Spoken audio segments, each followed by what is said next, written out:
It just unclips with 6 little clips. It's really simple. Don't let the little plastic clips scare you. Just pull them straight out. I usually start at the top and just pull them straight out. So once you get this panel out, all this really does is just give you a little bit of room or access to then get up in here in the security module. And this, most people don't really realize, but this is the security module right in there. So it's got 2 plugs on it. The prongs are on facing the firewall side. So your 2 prongs are on the firewall side. So it's really tough to get your finger in there to like unclip them. But there's 2 of them. And once you get those unclipped, that's what your Tazer is going to plug into. So first we'll go ahead and get those unclipped.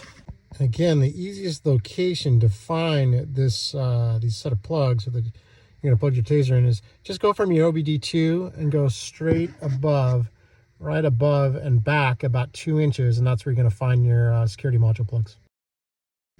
All right, once you have the 2 security module plugs unplugged, this is what they're going to look like. One's a little larger than the other, but you can see right there what those are going to look like, and they got a lot of room on them. So don't just go ahead and unplug them and bring them down, and next we're going to plug in your Tazer.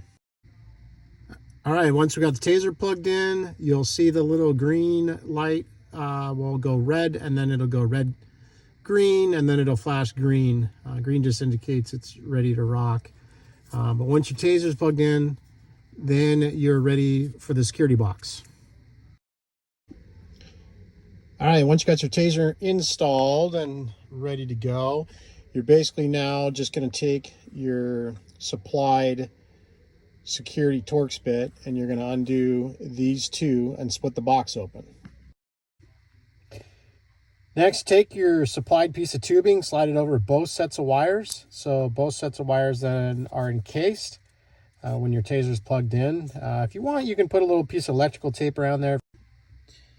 Next, what you want to do is you want to take the box itself, the shield, and just place it over, and make sure that you can place it over and the wires are actually within the shield itself.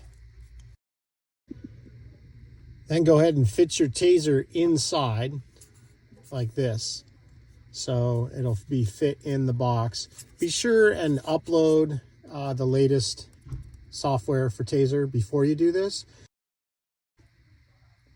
After you get the security Torx tightened and put together, this is what your Tazer shield looks like.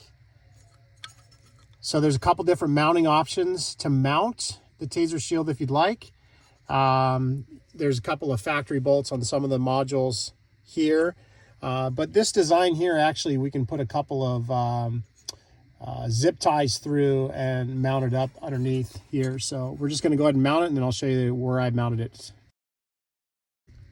All right, there we go. She's mounted up. We just used the Brawler Fab logo to run a nice zip tie right here.